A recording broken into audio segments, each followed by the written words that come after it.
Today on the Rockbridge Report, a fire that burned 800 acres of a local forest still has people buzzing. Find out how firefighters contain the flames. Hull's Drive-In celebrates 66 years of bringing movies directly to the comfort of your car. We'll tell you how the business continues to offer an old-fashioned movie-going experience. You can expect warmer temperatures and some rain this weekend. I'm Faith Pinu, bringing you more on your weekly weather forecast later on in the show. And right now, the Lexington City Council is rolling out a major long-term infrastructure plan. Find out what your tax dollars might be fixing. All this and more next. Live from the campus of Washington and Lee University with news for Rockbridge County, this is the Rockbridge Report. Welcome to the Rockbridge Report. I'm Abhignav Hentala. And I'm Kate Boswell. But first, some breaking news. Virginia State Police say 2 troopers responding to a shooting at a Richmond bus station and a civilian have been taken to a hospital. Spokeswoman Corinne Geller said the shooting suspect was in custody Thursday afternoon. She had no details on the condition of the troopers or the civilian. It was not clear if the 3 had been shot or had received other injuries. Broadcast images showed numerous police cars and heavily armed officers at the scene. The Greyhound bus station is located west of the city's downtown area, across from Richmond's minor league baseball stadium. It is located on a major street connecting a residential district to the stadium and in nearby restaurants. City Council will vote on its annual capital improvement plan in a special session tonight. But unlike other years, this plan is long-term and would affect important parts of the city's operations you don't see. Kylie Sapp talked to some of the plan's creators.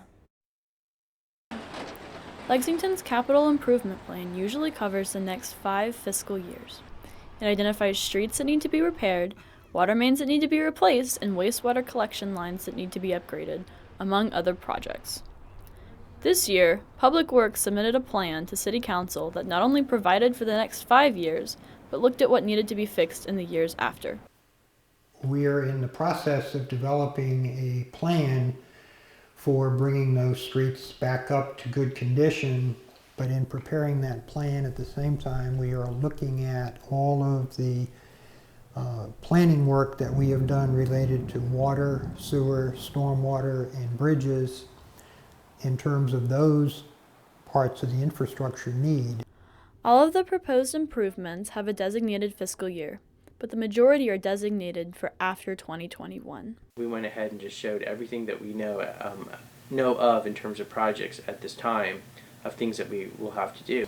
We did a much better job of identifying the utility fund projects as part of our financial roadmap for the utility side.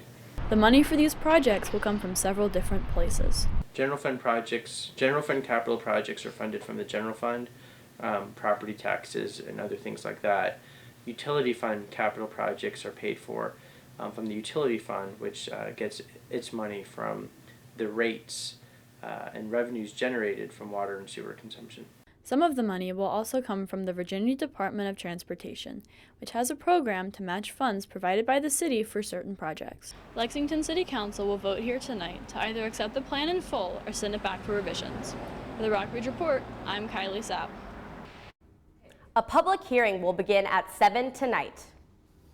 The Lexington Police Chief and officers and the Rockbridge County Sheriff and deputies could be receiving pay raises next year. Lexington's proposed budget for next fiscal year also includes funding for 2 new squad cars and a new social media surveillance service. Meanwhile, the Rockbridge County Sheriff's Department called for a 10% increase in Sheriff Blaylock's salary and a 5% increase in deputy salaries. This is all pending approval from Lexington and Rockbridge County officials. Main Street Lexington's commitment to improving the downtown seems to be paying off. On Monday, Governor Terry McAuliffe officially welcomed the group into the Virginia Main Street program. The initiative supports sustainable economies in 29 communities throughout the Commonwealth. Main Street Lexington will now have access to different business strengthening services. The value of these services, $120,000.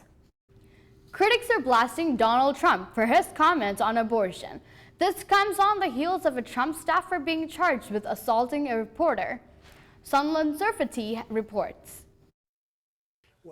Donald Trump tonight stirring more controversy, saying if abortion is banned, that women who undergo the procedure should be punished. Do you believe in punishment for abortion? Yes or no, as a principle? The answer is that there has to be some form of punishment. Trump's remarks sparking an immediate backlash from Democratic frontrunner Hillary Clinton, who tweeted, quote, "Just when you thought it couldn't get worse, horrific and telling." Hours later, Trump scrambling to tamp down the firestorm, issuing a statement that said, quote, "The doctor or any other person performing this illegal act upon a woman would be legally responsible, not the woman." He added, quote, "The woman is a victim in this case, as is the life in her womb." This as Donald Trump deals with another controversy surrounding his campaign manager. They wanted me to fire him. The GOP frontrunner today doubling down in his defense of Corey Lewandowski, who was arrested and charged with simple battery for grabbing the arm of reporter Michelle Fields.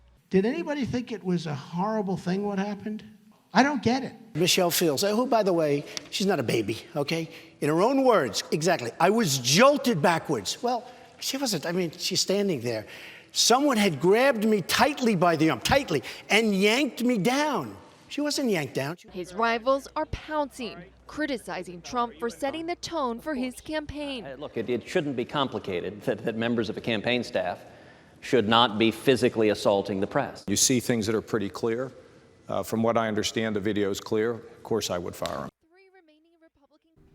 Now to local government. Chris Bilius has just spent 3 months as Commonwealths Attorney, but he's already made changes to the office. Caroline Boris sat down with Bilius. Chris Bilius has been Commonwealth's Attorney for Rockbridge County for 3 months now. The Commonwealth Attorney ultimately decides what is and what is not going to be prosecuted, what charges to bring, what to go forward with. The Commonwealth's Attorney also serves as the lead prosecutor for the Circuit Court. But basically my job is the legal part of the criminal offense, making sure cases are prosecuted well, making sure those who should go away to jail or prison go away, and those who should not, should not. Bilius says he enjoys interacting with new people as an elected official. And I think my favorite part of the job is that you know so many more people than I did before. And I bump into people all the time, whether I'm at Kroger or Walmart or just in a restaurant locally. I see people I know every single day. And prior to my campaign, I didn't know those people. And while the job of Commonwealth's Attorney is time-consuming, Bilius prioritizes his family. I've got 3 children, and I've got a wife that I love dearly. I try to spend the most quality time I can with my children because they grow so fast, and I have the most incredible little kids that I try to maximize my time with them. It does not leave me a lot of extra time for other hobbies. Bilius' term may have just started, but Jared Moon, Deputy Commonwealth's Attorney, has already noticed a difference in the way the office is running. The office has run very smoothly and very efficiently since Chris has taken office. He is a very hands-on person, whereas Bucky had his own style, and I think we're heading in a good direction. Bilius recently hired attorney Mary Lester and a paralegal for the office. He has more changes planned over the course of his term. With the Rockbridge Report, I'm Caroline Boris. Up next, we'll show you how people in the Rockbridge area are reacting to a recent wildfire. Stay tuned for your weekly weather forecast coming up next. Jimmy can't sing and Tommy can't dance, so we're gonna put some ants in their pants. Aww. Kids will spend 22 minutes watching us, the super duper party troopers, sing about ants in their pants. Isn't that funny? Ants in their pants, they've got ants in their pants, they've got ants in their pants. Brushing for 2 minutes now can save your child from severe tooth pain later. 2 minutes, twice a day. They have the time.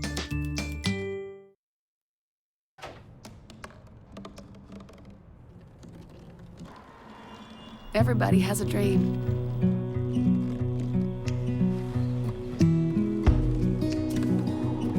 Mine was to see the ocean. And with a little help, I made it.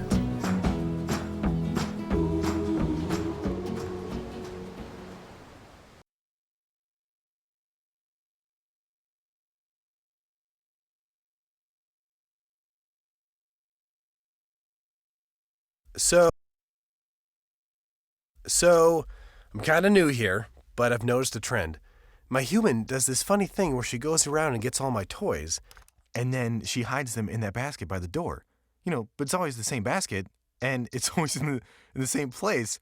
And then she acts so surprised when I find them, but, she's putting them in the same basket. Again. It's like, hello, that's where you put it last time. You were the worst at hide and go seek.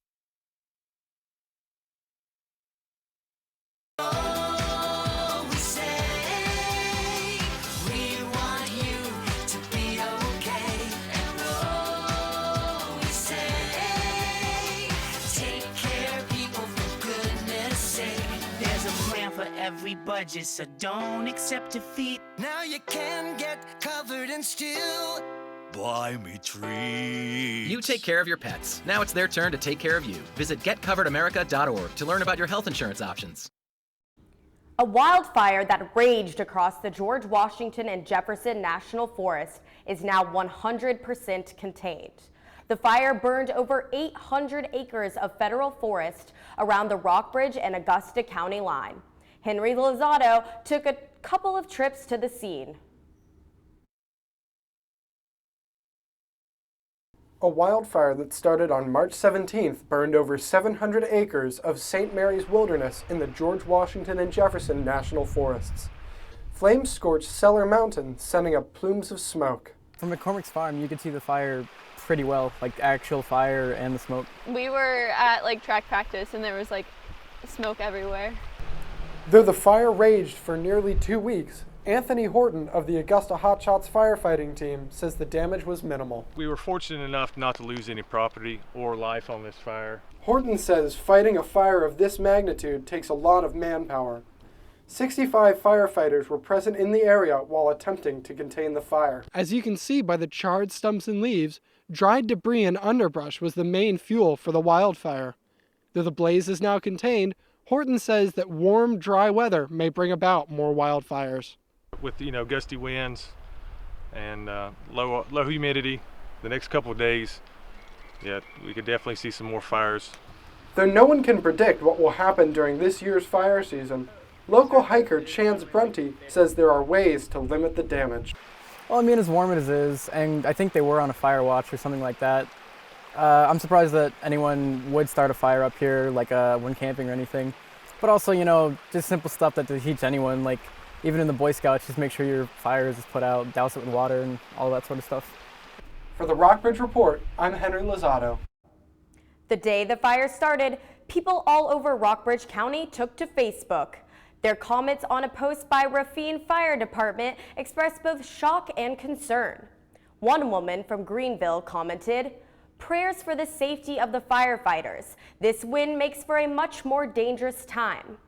Others said that they could see the smoke from Stanton and Woods Mill. Seems like the weather definitely played a role in that fire. What's our 5-day weather forecast looking like, Faith?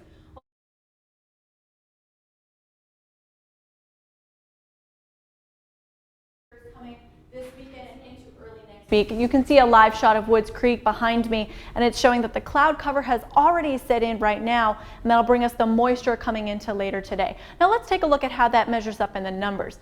Right now in Lexington, we have a temperature of 68 degrees and humidity of 62%. The air outside is really thick and muggy with that moisture that'll turn into precipitation later tonight into Friday and then through Saturday morning, which I'll show you later in your 5-day forecast. Now, the National Weather Service has issued a hazardous weather outlook.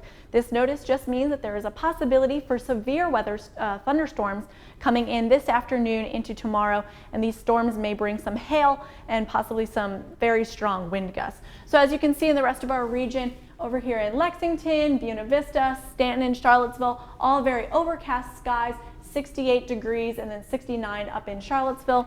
Over in Covington, the drizzle has already started and the rain is coming down there. Now our satellites show us that this really does make sense because the wind and the clouds are coming in all from the western portion of the state, coming across the southwestern part of Virginia out toward the Atlantic Ocean, and so that'll cover us through tonight and into tomorrow. Looking ahead to our 5-day forecast, we can see that this rain will last for the next couple days. So on Friday, tomorrow, we have a high temperature of 75 degrees, and it will be raining all day tomorrow. Possible thunderstorms in the morning up until about 11 a.m.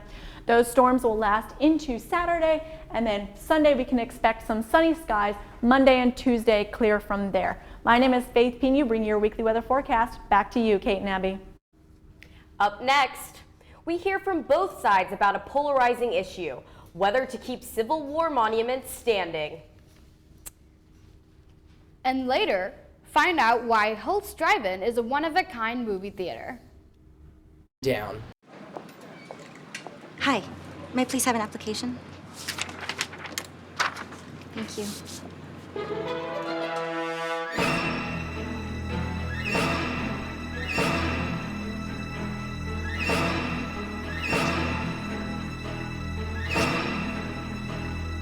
Skip the drama. Get your GED. Okay. Take that first step towards a better future and sign up for free classes now at yourged.org.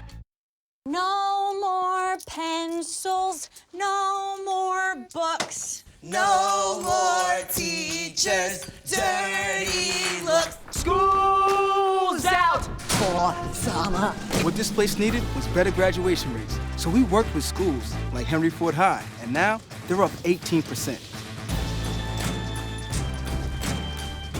To help us do more good this year, go to unitedway.org, because great things happen when we live united.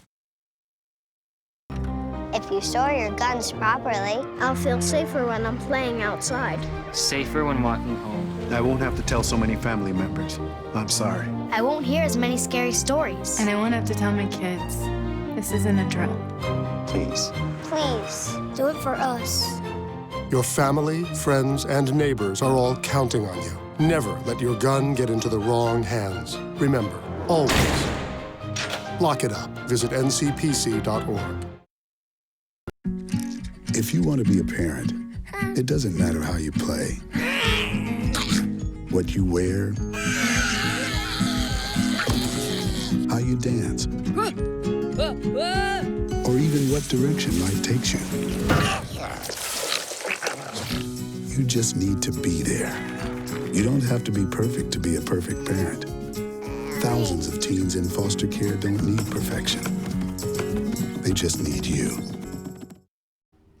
A new preliminary hearing has been set for two former Virginia Tech students.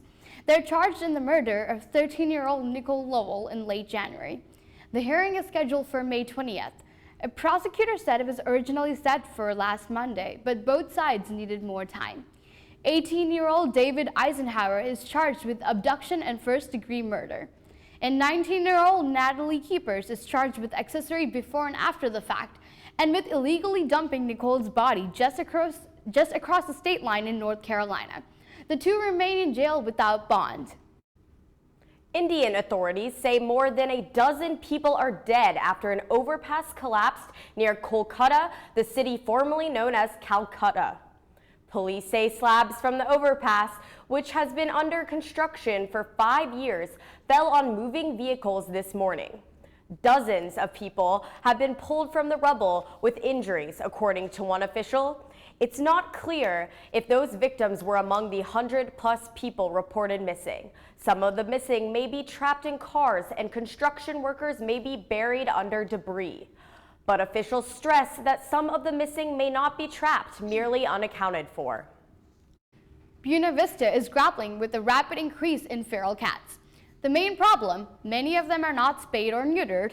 Some citizens are complaining that the area needs more affordable means of sterilization.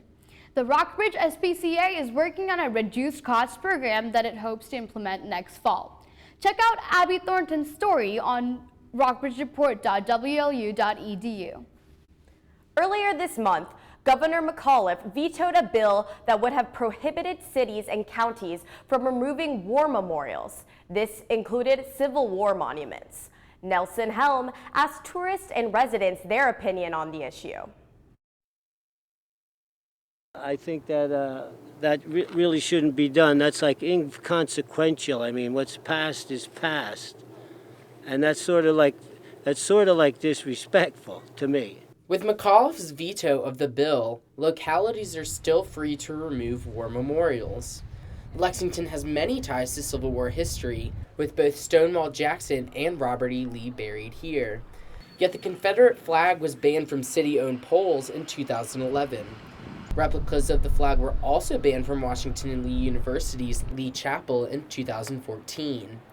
These bans came before the wave of removals following a mass shooting in Charleston, South Carolina. Lexington resident Sherwin Dillard said Confederate memorabilia was not the problem. He said the problem lies with not having a discussion with our neighbors about issues. Google will steer your searches based on your search history. And so increasingly you go in there with blinders, you get your own presuppositions and prejudices confirmed by your search results. You don't even have to know there are other voices after a while. Director of Marketing at the Lexington and Rockbridge Area Tourism Center, Patty Williams, said of the tourists who signed one of the guest books, more than 2,000 listed history as their main reason for visiting Lexington. History professor Ted Delaney said the tourism draw was a reason as to why the monuments will never be taken down. The thing is that people come here to spend money on tourism, which is our only industry, right? Besides education. And so the statue ain't gonna come down. Charlottesville, Memphis, and New Orleans are 3 cities that have discussed Civil War monuments in recent years. City Manager Noah Simon said no citizen has raised concerns over the monuments in Lexington. For the Rockbridge Report, I'm Nelson Helm. The project to put 25 wind turbines on top of North Mountain is getting pushback from local environmentalists. Rockbridge Area Conservation Council cites low wind productivity and dangers for certain threatened species as the main issues. The next step for the company designing the project, Apex Clean Energy, is to submit a project application to the Virginia Department of Environmental Quality. The project is also awaiting approval from the Federal Aviation Administration. The 550-foot tall turbines could be a threat to pilots. Locals with minor injuries won't have to brave the emergency room for much longer. A cheaper alternative to urgent care is set to open in Lexington in May. The Velocity Care Center is a response to a 2015 Health Needs Assessment Survey. It is the first clinic of its kind in the area. It will be near Caroline Stonewall Jackson Hospital and run by the same corporation as the hospital.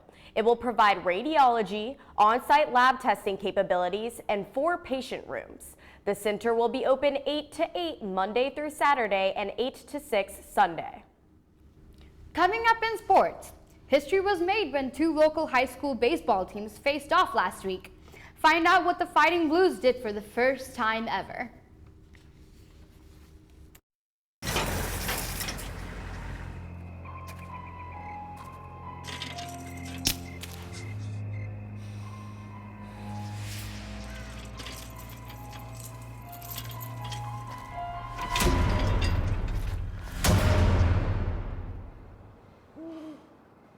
If you don't fix them, sparks from dragging tow chains could cause a wildfire, and that could be scary.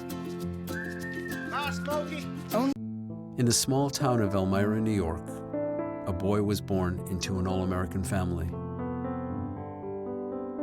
The odds of him achieving his dream in the fashion industry? 1 in 23 million. The odds of having a child diagnosed with autism? 1 in 68. I am Tommy Hilfiger, and my family is affected by autism. Learn more at autismspeaks.org/signs.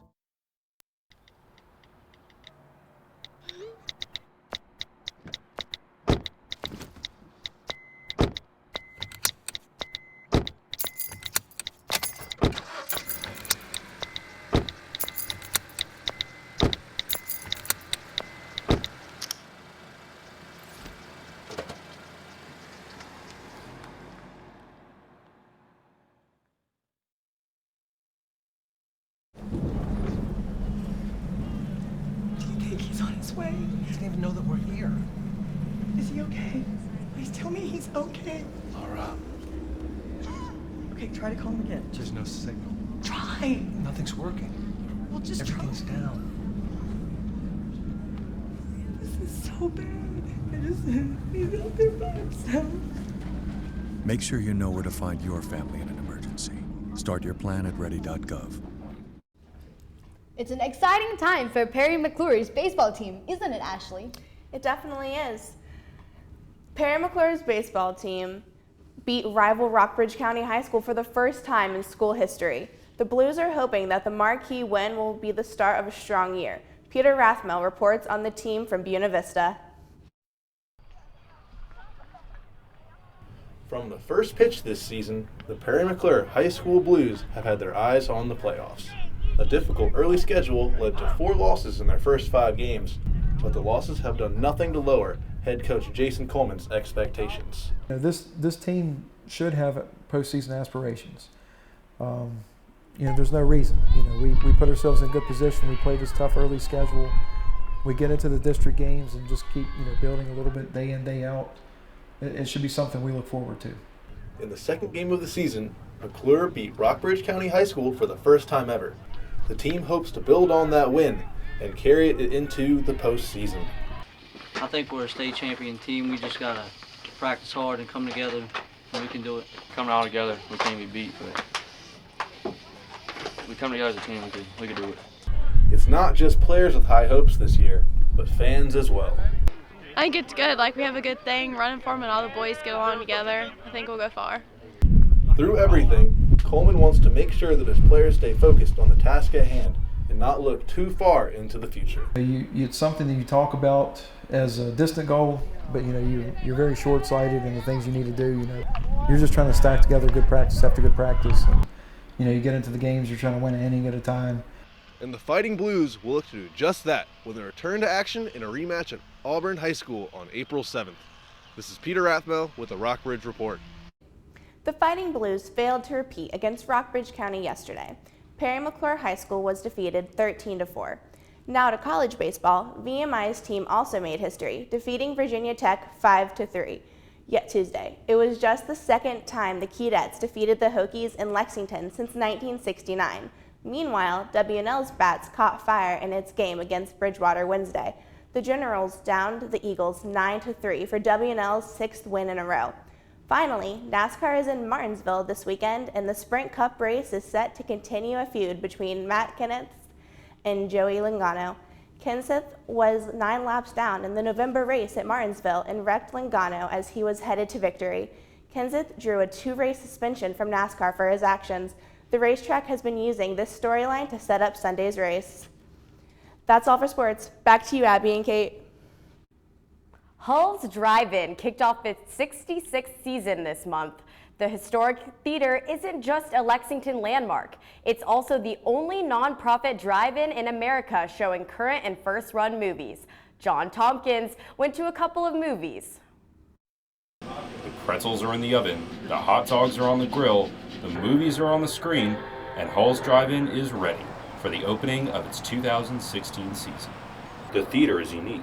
It became the nation's very first community-owned, nonprofit drive-in in 2000. After longtime owner Siegert Hull died before the start of Hull's 1998 season, the need for costly upgrades placed the future of the drive-in in doubt. But a group known as Hull's Angels was there to save the day. Several community members got together, decided they didn't want to lose their drive-in. They got enough people interested to want to save the drive-in and decided that the best way to do that was to look at going nonprofit. Hull's executive director, Jeremy Redder, said that community memberships and business sponsorships have allowed him to keep both ticket and concession prices low and focus on upgrading the quality of the drive-in each year. Over the last few years, he's had a new sound system, projector, and movie screen installed. Part of being a nonprofit is, what do you do with the profit you do make at the end of the season? And a lot of that goes right back into maintaining the drive-in, keeping it up and running. The concept of drive-in theaters is definitely retro, but Redder said that being able to keep up with Hollywood's latest movies and technology has made Hull's a popular spot for people of all ages, even millennials. Oh, I think it's just something different. It spices up a little bit of the going to the movies experience. You can bring your car, you can have more people for a better price. Redder said that Hull's is in great shape. He said that as long as he holds true to Siebert Hall's tradition of offering family-friendly movies at affordable prices, customers like Karen Villarroel will keep coming back. I think Mr. Hall, as he's looking down on us, he's smiling because he's seeing all his work for those 40 years still going strong. And we've been doing this for 16 years now. And we're hoping to be here for another 16, at least as a nonprofit, and hopefully another 66, as a drive-in, period. For the Rockbridge Report, I'm John Tompkins. That's all for today's Rockbridge Report, but you'll want to stick around for the back-to-back special. First, Jordan Cohen sits down with Rockbridge County's Agricultural Extension Agent to find out what services his program offers to local farmers. And then, Peter Rathmel speaks with one of the founders and teachers involved in an educational gardening program, Roots and Shoots. Join us again next Thursday.